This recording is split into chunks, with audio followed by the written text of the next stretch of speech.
I didn't finish it, but I got one episode left on The Kingdom. That's the docuseries that ESPN did on the 2024 Chiefs season. Very good. Kate and I really enjoyed it. And like I said, I got one more episode left. And to me, the biggest star of the series that isn't getting enough attention is not someone who's all over the place, not someone who is prominently featured, but it's Tavia Hunt, the wife of Clark Hunt, the owner of the team.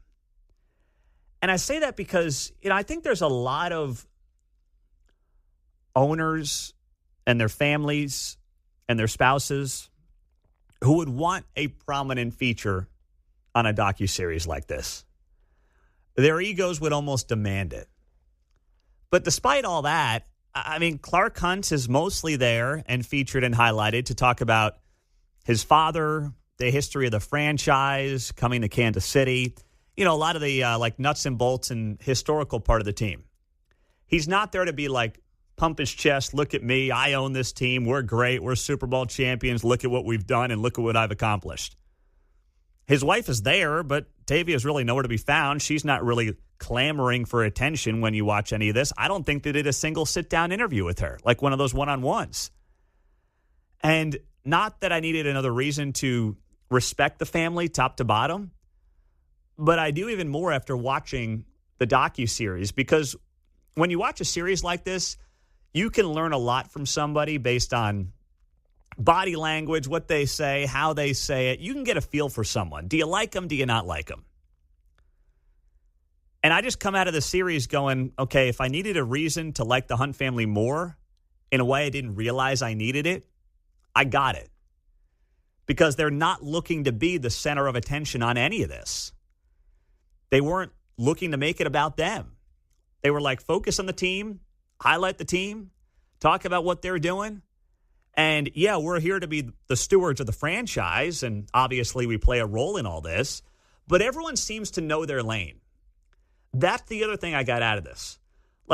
Mark Donovan's not here to pump his chest about how amazing the team is and take all the credit for it. He's happy to give a lot of that to Brett Veach. Brett Veach knows his lane. Andy knows his lane. The players seem to obviously know what their roles are here. And when you're putting together a successful team or an organization, business or sports, having people that know their roles and know their lanes is critical. Trust me, in radio, you get salespeople who suddenly think that they can just pop on the mic and do this. And those are the worst, the absolute worst. And vice versa. There's a lot of stuff I have no idea about what they do that I'm not interested in doing. If I wanted to do what they did, I would go do it. There are things about the sales side I don't know anything about, John, and I don't care to know about any of that stuff. It's interesting you point that out. As a fan here all my life, right preceding before there, Carl Peterson was president, CEO. He was doing all of these titles, and you got used to his chutzpah, if you will, right? Yes. And so it is interesting to see Brett Veach speak on the players, the draft, to see Mark talk about the stadiums and the business plan, and Clark has the big picture. Yes. And everyone knows what their role is, and they respect the people around them. That's the other thing. When you don't respect the other people around you, that's when those walls break down very quickly, right? That's when you suddenly have trouble in paradise. But right now, you get the right owner with the right vision. You get the right GM who knows what his role is, works well with the coach. Obviously, that's the case. Mark Donovan, who knows Andy from his time in Philadelphia. I didn't know that till watching this docuseries that they worked together in Philadelphia. And you have that trust. You know your role. You stay in your lane. You hyper-focus on it. You become as great of an expert as you can be in your lane, and you trust the people around you to do their job. And you let them do their job. How many of you are driving right now to an office where you're about to be micromanaged? Where you're about to work for somebody who doesn't trust you to do your job? Now, if you're stinking up the joint, that's a separate story.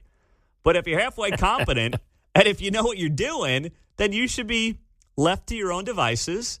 And I've always believed you hire people who you trust to do the job as you see fit. And if they don't do it, you move on, right? That's how it works. And that's one thing when I was just looking at it from a business perspective and kind of interested to see how all the pieces fit, it is so clear the Chiefs have that right now. And, man, is it a lot of fun to watch.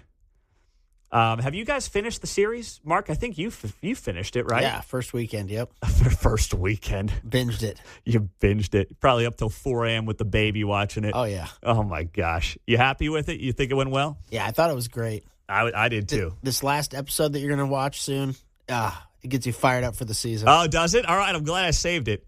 John, have you watched it, or are you still trying to figure out how to stream ESPN Plus? My AOL's not working. That's the thing.